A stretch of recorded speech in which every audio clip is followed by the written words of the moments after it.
Welcome back. We are going to get going on our next segment. Next, it is an honor to have with us today Mrs. Patty Barron as our first financial wellness speaker as a military spouse of many years herself. Mrs. Barron has been serving as a Deputy Assistant Secretary of Defense for Military Community and Family Policy since January of 21. Mrs. Barron is responsible for a huge portfolio with the common theme of increasing quality of life for military families. Economic security is one of the many items she has been championing, and she will shed some light on that for us today. Mrs. Barron, thank you so much for taking the time out of your very busy schedule to be here with us tonight. The floor is yours. Andrea, thank you so much. I hope everybody can hear me okay. Excellent. So hello, everyone. Key spouses, thank you. Thank you for the time that you put into your volunteer roles. Thank you for the time that you put into your paid roles. And I just want you to know that I understand, and I'm one of you. When my husband was in the Army, he was in the Army for 30 years. I actually was there along for the entire 30-year ride. So throughout my time as a military spouse and Army spouse, I did all sorts of things. I certainly was a family readiness group leader. I was also an Army family team building master trainer. I worked on the Army Family Action Plan program. So many of the things that you are doing today, I did back in the day. And I understand and I know how hard the work is, but the reason why you do it is because of the passion that you have to support your families, your Air Force families in this case. And I just couldn't be more proud to be among you tonight. So thank you for that. So we'll go on to the next slide. Again, my name is Patty Barron. I am the Deputy Assistant Secretary of Defense for Military Community and Family Policy, a really long title. But really what that means is that I am honored to lead a group of incredible professionals that actually do all the work and just make me look good, to be frank. Our portfolio in MC&FP is basically cradle to grave. You could see a list of all of the different items that we are responsible for. Most of the items that you see here are related to policy. So OSD policy, which many of you know, OSD policy kind of sets the stage. Once it's published, it goes down to the services. The services can add to the policy from their own service perspective, but they cannot take away from the policy. So if we say, for instance, you're able to provide a certain number of respite care hours for EFMP members, the services could say, we want to do that. And in addition, we want to do these things as well. So that's kind of how it works. And we are arm in arm with the services and really do try very hard to work together so that we can get the very best for our military families. What I would like to tell you as well is that we do have at least 3 programs that are more programmatic than they are policy. And you've already heard from some of our folks and with Michelle and Kelly, and that is under the military family support programs, the Military One Source Initiative, the Military Family Life Consultants, and also the Spouse Education Career Opportunities. So those are our programmatic areas where it's kind of an OSD-led initiative, and we support everyone all the way down to the installation level. So I'm very proud of that. So I don't want to read this slide to you. You can look at it and see what we've got in the MC&FP portfolio, but I'll go on to the next slide. Because tonight, we're going to talk a little bit about financial readiness. And I'm only here to set the stage. You're going to have some real experts that are going to follow me. But I did want you to know from the OSD level what we're looking at and what we're trying to support. So we definitely know that our military families are going through some economic security challenges. That's not a surprise. Our entire country is having a challenge with the inflation and some of the things that are happening around the price of gas, the price of housing, and whatnot. But we also understand that our lifestyle, which is a very transitional lifestyle, with PCS many times, Guard and Reserve folks also have to move when their promotions kind of depend on moving. These things can be very, very challenging. So when we think about economic security challenges, we think about housing availability. Certainly this past summer showed us that so much of rent and mortgage was almost out of reach for our military families because it just had gone up so much. Access to healthy food. We're seeing that we've got a certain large number of military families that are raising their hand and saying, I am food insecure, whether that's food insecure, very low or very low food insecurity. We know that we have challenges there. Definitely access to affordable and quality childcare. That's just across the country, but especially for military families, and especially those that want to have their children go over to the Child Development Center. Paying compensation, spouse employment, financial readiness and education, awareness of helpful resources. I know you know this because how often do you repeat yourself over and over again about the resources that are out there? It takes time for families to kind of hear you because they're not going to hear you until they need the resources. So thank you for doing all that you do in order to be repetitive and make sure they have that information. All of this requires a holistic approach, right? It's not just one issue that a family faces. It's many, many issues that contribute to challenges and especially economic challenges. And so we want to get after that as best as we can. So next slide, please. So many of you hopefully know that the Secretary of Defense, Lloyd Austin, recently released a memo called the Taking Care of People Memo. And the Taking Care of People Memo was something that almost every department that had to do with families or service members looked at and contributed to, because we knew that our families were struggling and we needed to step it up. And the secretary basically called us all into his office one day virtually and said, you know what, if you are not here to support our military service members and families, then you don't belong here. I mean, seriously, that's what he said. And so that was very, I guess, inspirational to me, because everyone within my department, my deputate, really does take taking care of our families very, very seriously. But what you're going to see here on this Taking Care of People memo list is that it's not just military, community, and family programs. It's other, I guess, agencies within the Department of Defense, or departments within the Department of Defense. So first off, being in securing basic needs. And a lot of that has to do with compensation and entitlements. And the military personnel policy has the big, I guess, focus on that.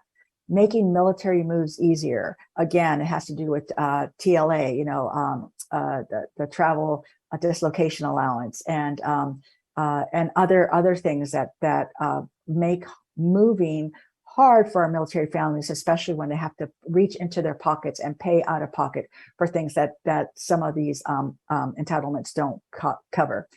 We also want to look at strengthening support for military families. And what does that mean? That means, how do we strengthen support in childcare? How do we strengthen support in transfer of licenses from one state to another, and other things?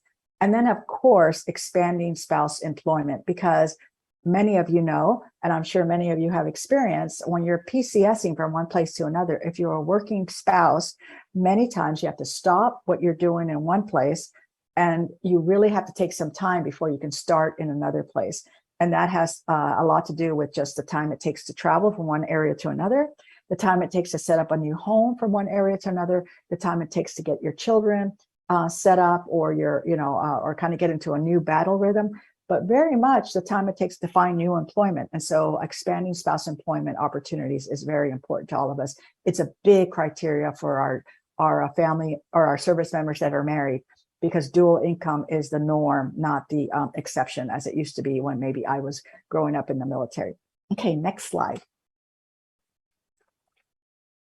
So when we thought about economic security, when we first thought about it, we really thought about food insecurity. Before I came to the seat that I'm in now, I was in the military services organization community, basically the nonprofit community. And I was hearing an awful lot about food insecurity within the military, and but we didn't have a lot of information from the DoD. So when I got to this seat, I asked the question, what are we doing about food insecurity? And at the time, this was early 21, I was told, oh, we don't have a problem with food insecurity because our SNAP numbers are low. And I just kind of thought, I'm hearing too much about it on the outside. There's got to be something there. So one of our folks really kind of dug in a little bit deeper and found out that the status of forces survey for the active duty component had actually put into the survey in 2018 and in 2020, the 6-question questionnaire that the USDA puts out to kind of measure food insecurity. And we found out that, we did have an issue. We did have a problem among our members. And so we really needed to get after that. A couple of things that contributed to it, as I mentioned before, the housing crisis. People were having such a hard time finding a place to rent or own that if you only had 10 days TLA, you were definitely reaching out of pocket to kind of cover that living, the temporary living, until you could find a place that you could call your home. On the installation, there wasn't an awful lot of availability in some of the areas that were, big areas.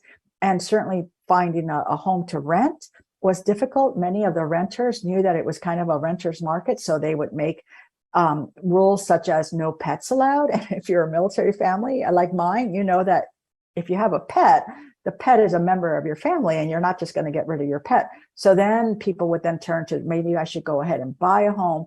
But oh my goodness, people were getting outbidded. Landlords, or I'm sorry, the seller was not accepting the VA loan as a form of payment. And so people were really finding it hard to find a place to live. Alongside the food insecurity that I mentioned earlier, our current data shows that about 24% of our military is considering themselves to be food insecure, and that includes single service members as well as married service members. And there's an awful lot of reasons around that. A lot of it is anecdotal right now, but we have commissioned an organization that's going to do a no-kidding study, if you will, on what the causes are of food insecurity in the military. And then there was financial readiness. I always have said, you don't want to blame the service member. You can't say that it's bad financial management and that's why they find themselves in those places. That is not true. It's just that life happens. And there are times when things, your car breaks down, you can't find a place to rent, you're in, temporary quarters for a while. All those things add up and they can eat away at any savings that you have. And before you know it, you're putting things on credit cards. And oh, by the way, my spouse isn't working. So a lot of things lead to economic insecurity. Therefore, we created an economic security toolkit that if you go to Military OneSource and kind of type that in the search engine, you'll get right to it. And the economic security toolkit is for military leaders. You are considered military leaders as key spouses. You have access to families and you want to be able to point them in the right direction. And so if you go to that military leaders economic security toolkit, you'll find resources in those 3 different buckets, housing, food insecurity, and financial readiness. What I love about this toolkit is that it's not stagnant. It lives in real time and we're constantly adding to it, changing it as we need to. You'll also get information on all of the fact sheets that go along with the secretaries taking care of people memo, because we have things there on the entitlements, we have things there on childcare, we have things in there on spouse employment and DECA, as well as financial readiness. So please, check all that out. Okay, let's go to the next slide. So one of the things that we did in the Leaders Toolkit is we created a community resource finder. And this community resource finder is an easy to use, easy to search tool that's available through Military OneSource through the Member Connect website. And it does give that member or that service member or family member access to thousands of resources that allow you to connect faster with the solutions that you need. I know you've all talked about resources and solutions already, so I'm not going to go into an awful lot of detail on it because I would be repeating what you've already heard. But I do want you to know that this community resource finder has different categories and locates thousands of services across the country, including education, employment, financial readiness, health and legal, military education and employment, and spouse and family. Lots of really, really good things. So next slide, please. Now, when we're going to start talking more in depth about financial stress and financial readiness, and what I would say is you want to be able to get the actually 411 on how to use the military benefits tools to ease your worries and reach your financial goals. This is what I do when I talk about financial readiness or having a challenging time with finances. We have all been there. We have all been there, whether you're an officer or enlisted or a warrant officer, as is the Army or others. We have started with nothing. And as we built our financial portfolio, there have been times when emergencies have happened and they've wiped those things out. I remember as a very young spouse, it always happened that our car broke down right around Thanksgiving. It just always did. And so we had to kind of jiggle our way through that by putting things on credit cards. And once you've got things on credit cards, it's hard to get out of credit card debt. And those are lessons that I learned as a young spouse. And I want to make sure that what we do is we normalize the fact that we've all been in situations where our financial security is not solid. That doesn't mean that you can't get out of it. And as a matter of fact, the resources for financial stress are right there at your fingertips that you can use or you could send people to help them. The reason why I ask you to normalize it is because it's a very embarrassing thing to talk about sometimes. Back in the day, you would never talk about it because it meant that your spouse, your service member could possibly get into trouble, lose a security clearance, not get a promotion.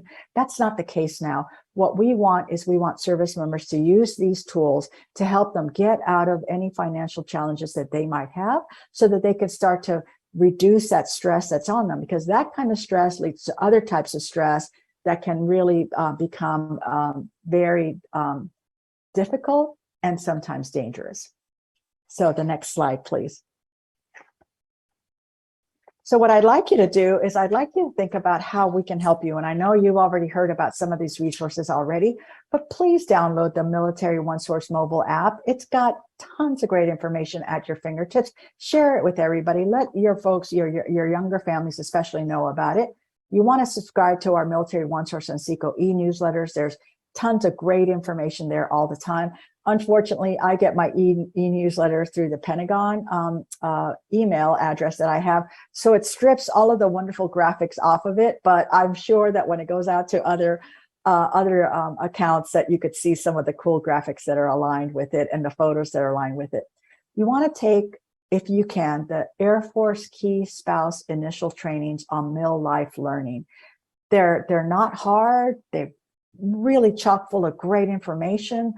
You could take them at your own speed. You can stop and start anytime you want. But the information that's there to kind of give you that initial training on becoming a key spouse is amazing. And if you've been a key spouse for a while now, it's okay to go back and look at it and kind of like scroll through it quickly to make sure that you've got all the latest and greatest. It's really, really important. We would love to have you share your military life story via the blog brigade on Military OneSource. Or if you're really, really brave, raise your hand, come on a podcast with us, let us know what's going on. And again, really share that Military OneSource resource with other spouses as much as you can. And I think we're going to our last slide, which is, I think, a slide that's already been shared, but we can't share it enough.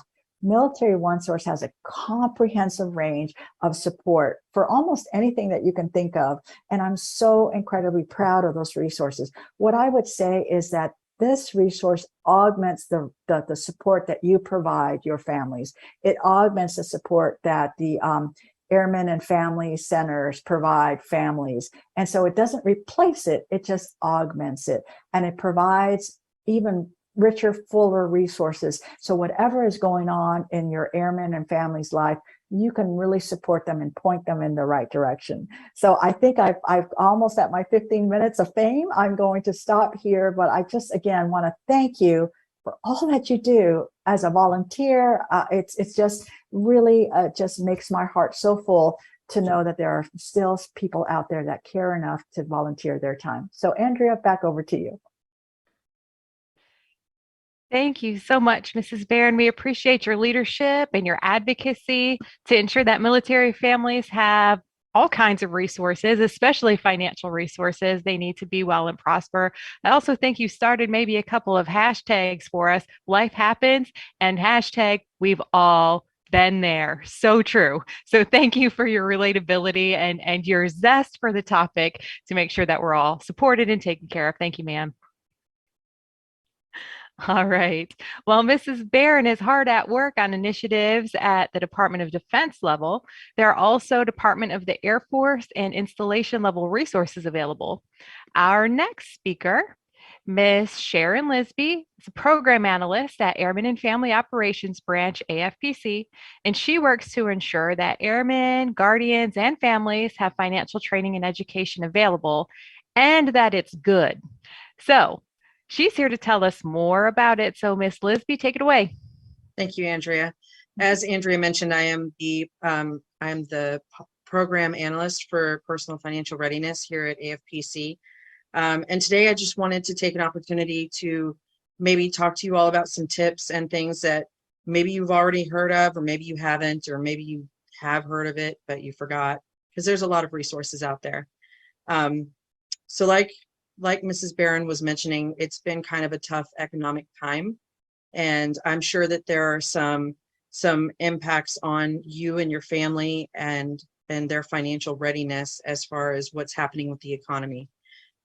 So hopefully today you can learn some tips. You can learn about maybe some resources that can help you as you go through the military life cycle, and help you to help the spouses that you're helping in turn as a key spouse with the different resources that are out there. Next slide, please. So first, I wanted to talk to you about family additions, preparing for family additions, right? Being in the military can add some extra layers to that and kind of add some more stressors to preparing to have a baby. The military and family readiness centers that have been mentioned many times already, they have at least one certified personal financial counselor on staff, and usually a lot of times they'll have a contractor as well. So they are standing by to help your families prepare and to prepare spend plans, or even plan for the future and ask about college plans, that kind of thing. And then provide the resources as you prepare for the baby, or as your spouses that you're helping out prepare for their babies, right? The first thing that is a good step is bundles for babies. And that is usually held at the military and family readiness centers. And man, that is a great resource, because you have briefers from the medical group, from new parent support program, the legal office, and any other like relevant organizations and agencies that may be beneficial to expecting parents. And so that's a really good resource to just maybe take that class and find out what's local and what's helpful to you. You can also look in your local area at thrift stores. We would recommend maybe looking for parenting groups, and then taking classes through places like New Parent Support Program. And accessing these can really help you save money, because all of these things are free, right? So you're getting free parenting classes, you're getting free consultations with the legal office or with the New Parent Support Program. And speaking of the New Parent Support Program, that's also a terrific place to start. Please refer all of your expecting spouses that way, because they do offer classes, and they do offer maybe resources like books or videos or different things to kind of help prepare for baby. And it's just a good way to get started, and again, free. So to do that, they just have to contact the Family Advocacy Center that's on their installation, and they can get them connected with the New Parent Support Program. A couple of other things that we suggest that you look into when you're planning for baby is, of course, the Women, Infant, and Child, the WIC program, and then the Supplemental Nutrition Assistance Program, the SNAP program. Those are, you never know if you actually qualify until you ask. So definitely look and see if your family qualifies for those. All right. The other thing to think about is childcare. Again, Mrs. Barron mentioned it. It was on the memo of taking care of our military and their families. This is a huge deal, and we know this.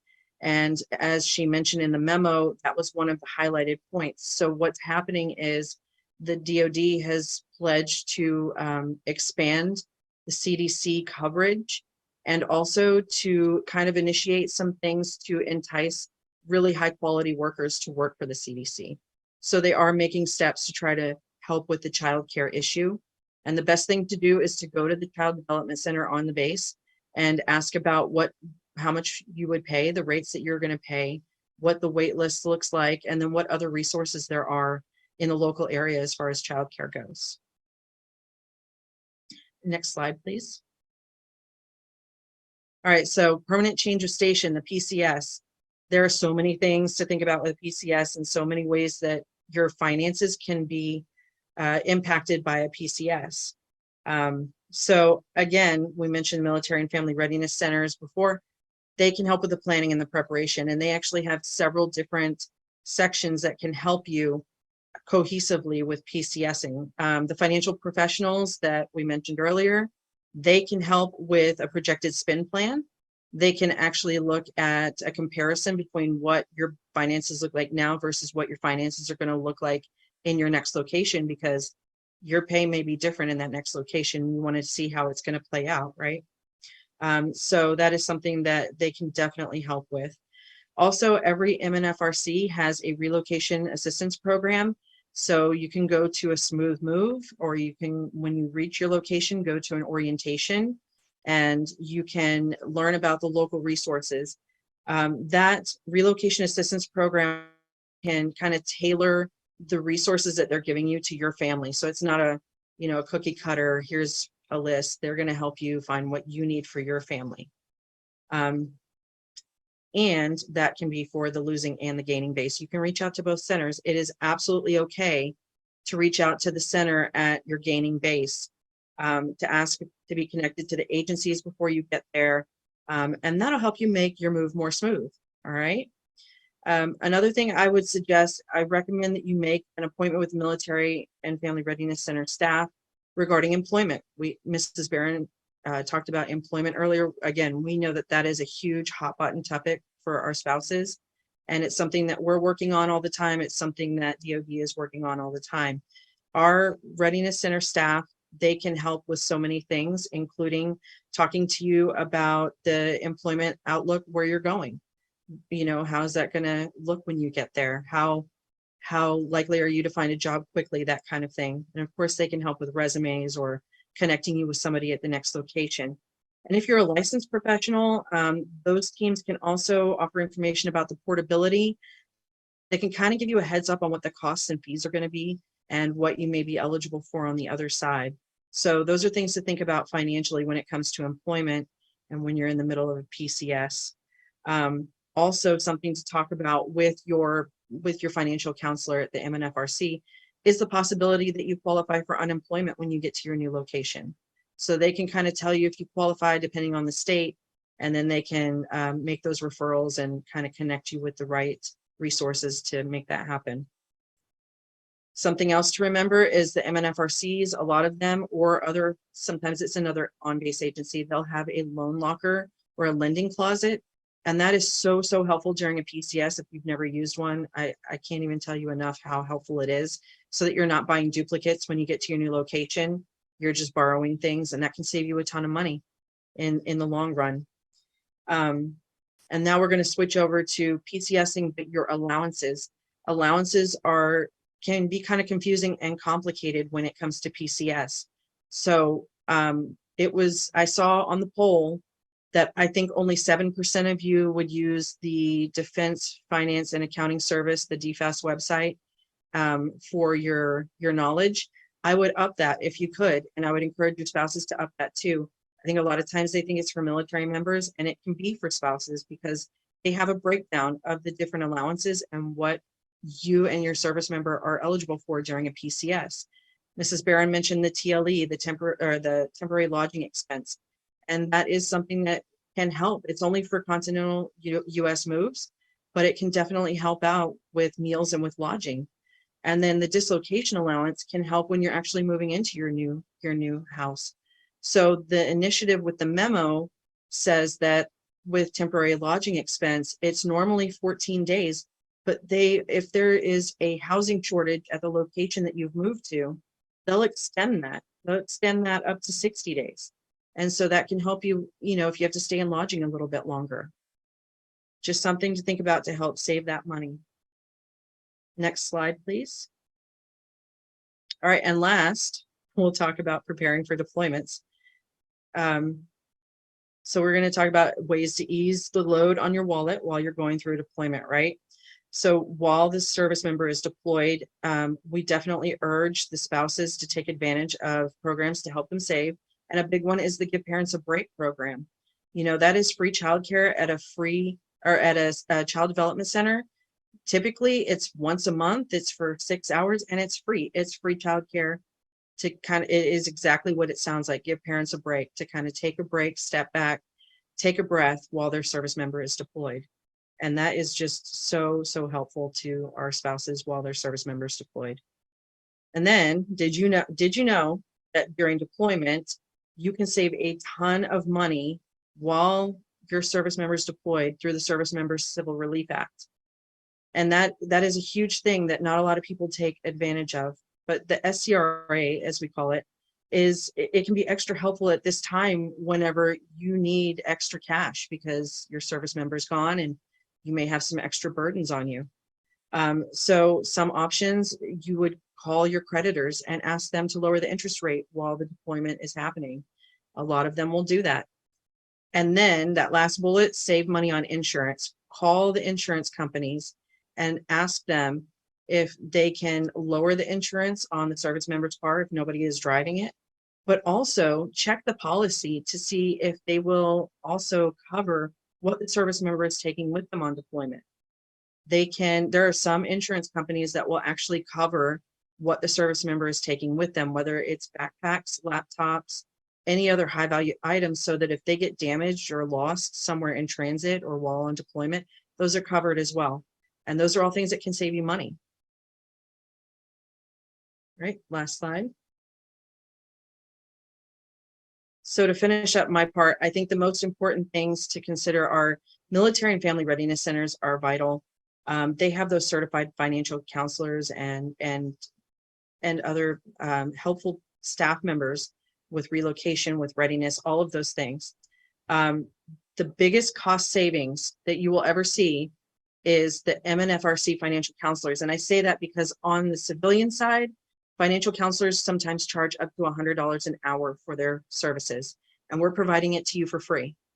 So that is a huge, huge money savings for you, and it can help you out with training. They can do financial counseling.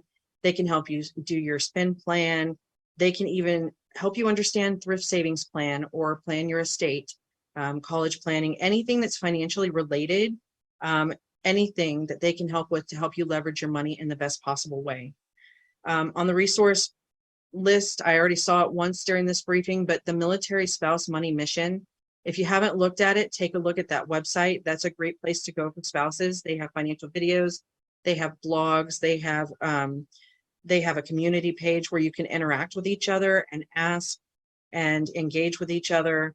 And it's resources like these, everything that's been discussed today and everything that's on the resource list, those are all free to you. And those are all ways that will help your money go further and just help your family more financially savvy and richer. So that's all I have. And thank you for your time.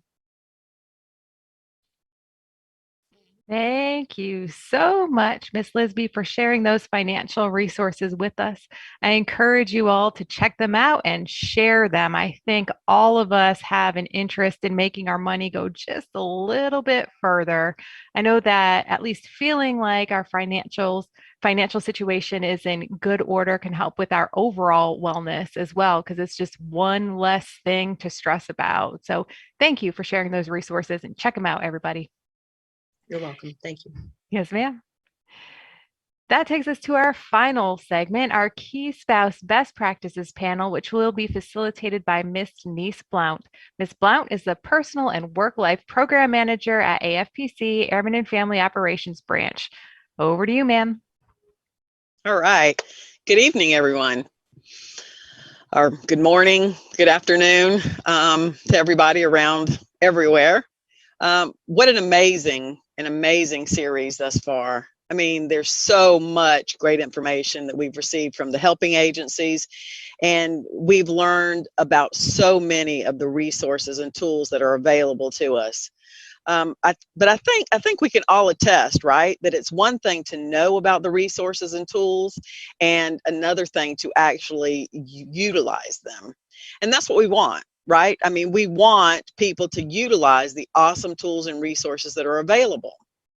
Well, our next panel, like Andrea stated, is a group of key spouses and key spouse mentors who will provide us with motivation, testimonies, and tips that will help reduce the stigma that may be preventing utilization of some of the tools and some of the resources, right?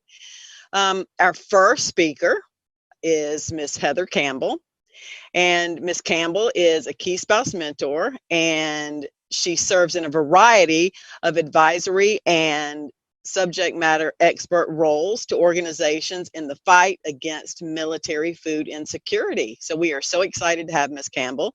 So I'm going to turn the floor over to you, Miss Campbell. Hi, yes, thank you so much. This is such an honor to be included in this conversation, and I love everything that's been shared in each segment of tonight so far, and the different ways that we can be seeking help, but also just in the normalization of talking about seeking help. And so I want to share a little bit about what our experience has been, and with the interest of time, just keep it brief, and then also share with you sort of ways that you can be plugging in with your own community. Like Ms. Ballant said, I am a food insecurity expert, and I'm sort of an accidental advocate. I am a registered dietitian by trade. My graduate work was in pediatric and family nutrition. In undergrad, I worked in finance, so I know a lot about family bills and how to feed your family. And I'm a mom of three kids in 4 years, which felt like a lot of kids. It's not that many, it's only 3, but 3 under 4 felt like a lot of children. And we went through a season as a young military family. We were first stationed at Eielson Air Force Base. We're here again, but during our first tour, we were paying off student debt from our 3 combined degrees. And we had 2 kids in diapers. It's a remote location. There wasn't pay for me that could cover the childcare, not to mention there weren't childcare available positions.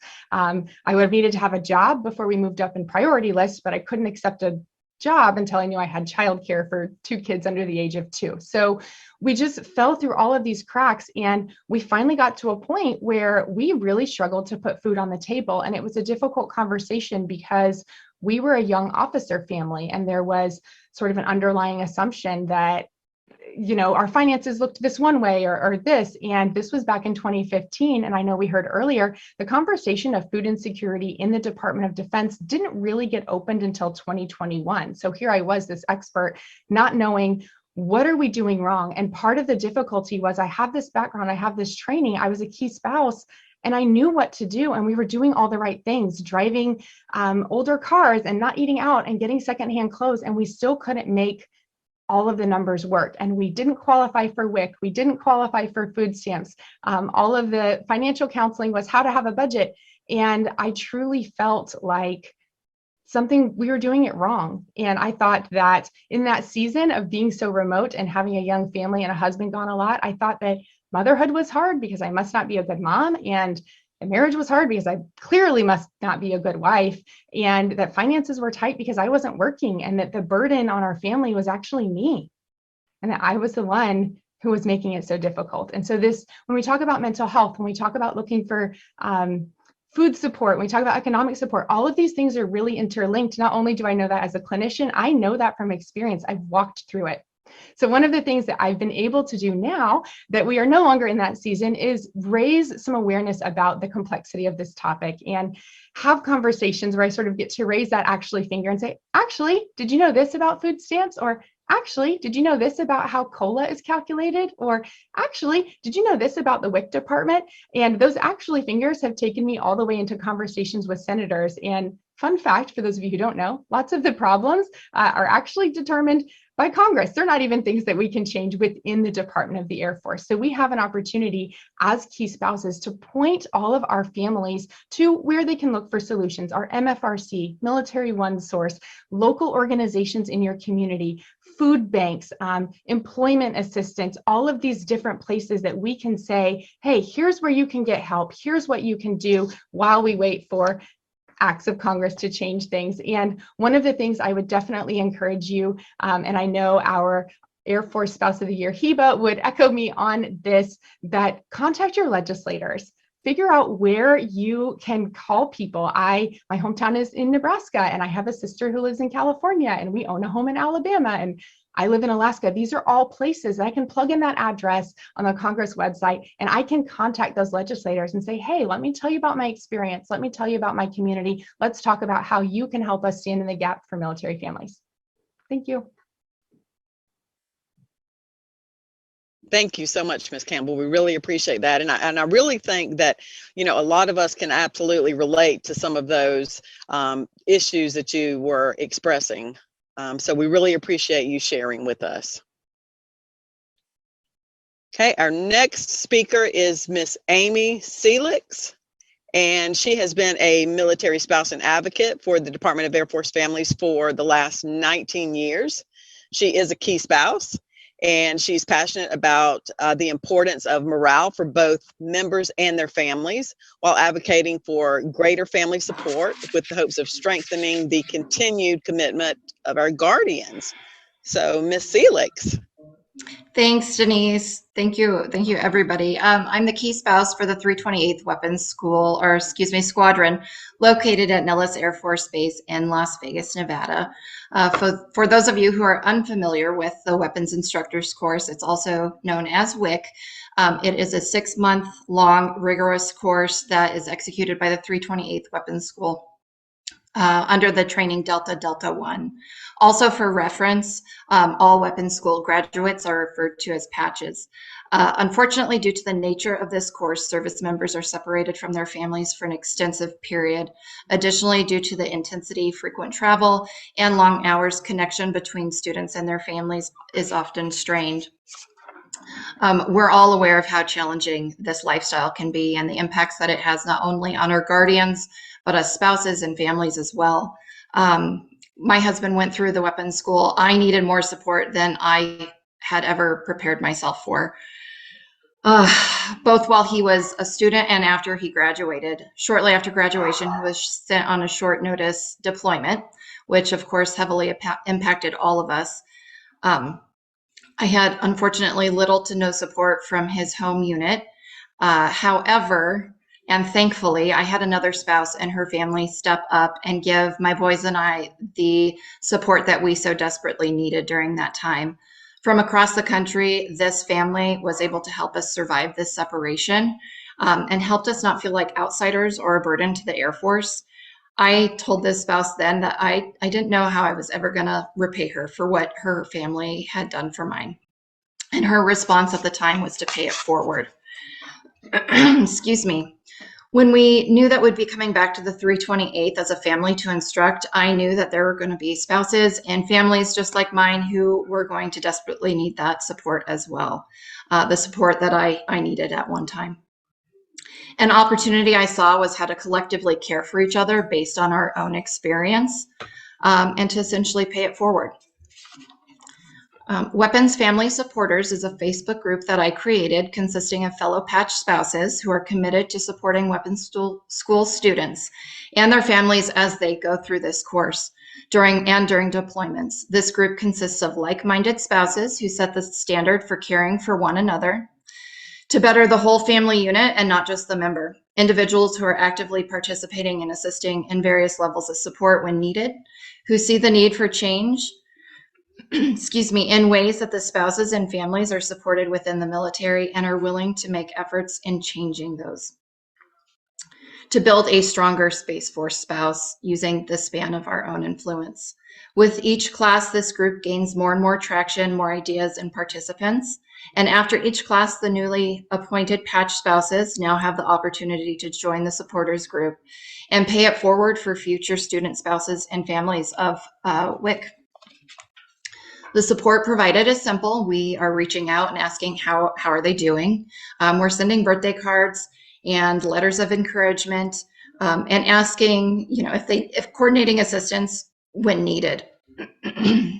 By seeing and appreciating them for the sacrifices that they're making, they feel seen, they feel wanted, and they feel closer to their spouse.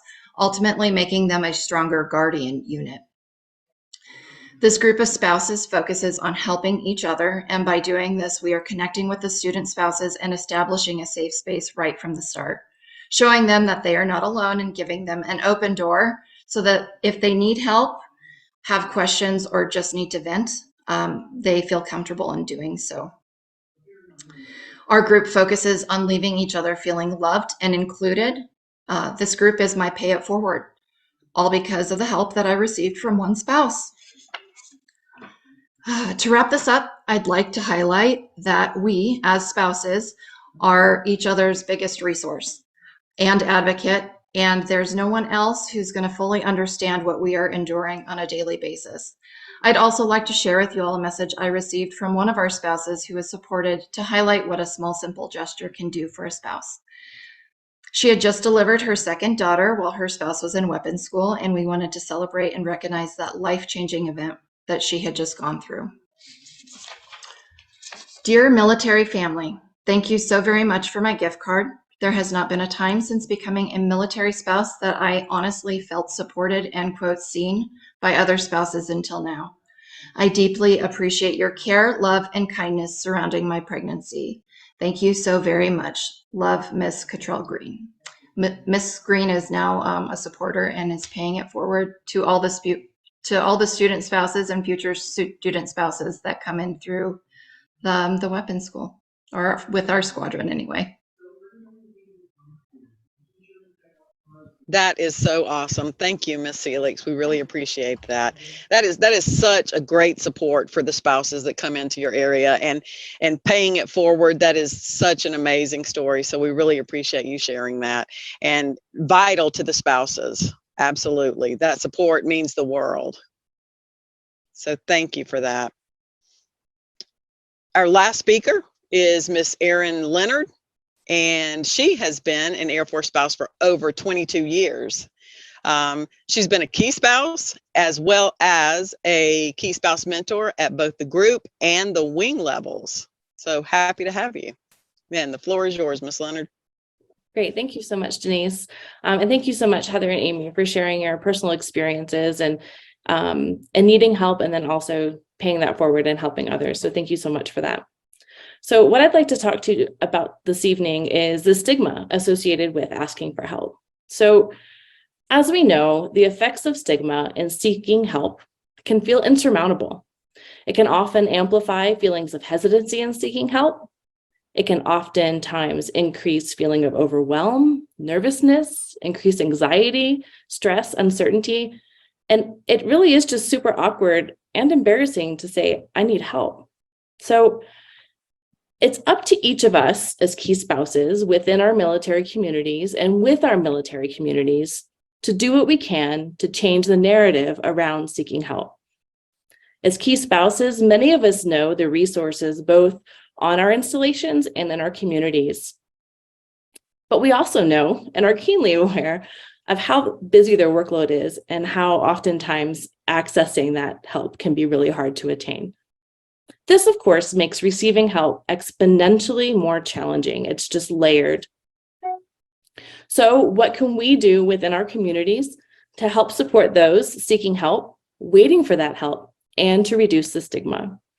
Well, I'm here tonight to give you 5 best practices to share with you, and I hope that at least one of them resonates enough for you to take some steps within your community on your installations to help break through that stigma. So the first one is personal reflection. For you personally to be aware of your own unconscious biases and judgmental thinking. We all have them. Naturally, unconscious biases are hidden and you may not be aware of them. So take some time for reflection, run through some scenarios with a trusted person, and try to identify some of these biases, which leads me to number 2. Words matter. Choose your words carefully. The way we speak can affect attitudes of others. What we say and how genuine we are when we say it can make all the difference in helping to build trust, to communicate your desire to ensure they receive help, and to help reduce that stigma. Remember, when they ask for help, they are trusting you with their feelings and the situation. How you respond can make a world of difference. Number 3, support people. Treat everyone with dignity and respect. Offer support and encouragement with a listening ear. Make the warm handoff every time if you can. Support can look different for everyone. Listen carefully for not only the obvious requests of help, but also for the unspoken need. You may be able to support in ways that are not quickly identifiable. Number 4, we've spoken about this one a lot this evening, but it bears repeating again. Resources. Be familiar with your resources and share them widely with a positive attitude. And learning your resources, challenge myths and stereotypes as you find the helpers. By this, I mean, you may run into some resistance within your community. Be the voice for those who haven't yet asked for help and help to educate those who may create barriers without knowing it. And number 5, lead the change. Lead the change in your units and within your community. Work with your command to bring awareness to the units. Set up briefings for families, not just deployment related, but make it a part of your regular conversation. Bring helping agency information to regularly established meetings, or even take a group field trip to the helping agencies themselves. Here at the Air Force Academy, where we're currently stationed, I started a Key Spouse initiative to bring Key Spouses to the helping agencies or community resource locations each month. We started with the Wing Mission Brief, and our Key Spouses had an hour with my husband for them to communicate directly with him and also to highlight areas where they need support to help our families. Next, we're off to the med group. We're going to hear from our patient advocate. I have planned visits to our library, chapel, housing office, school liaison office, local food bank, and other locations around our community. By going to the location of services and limiting the discussion to one topic, it makes the conversation and information digestible, and the resources are more likely to be used, making that warm handoff even easier. This Key Spouse community is truly amazing. I have seen time and time again how we are masters at leveraging our own talents and experiences to find ways to support our community.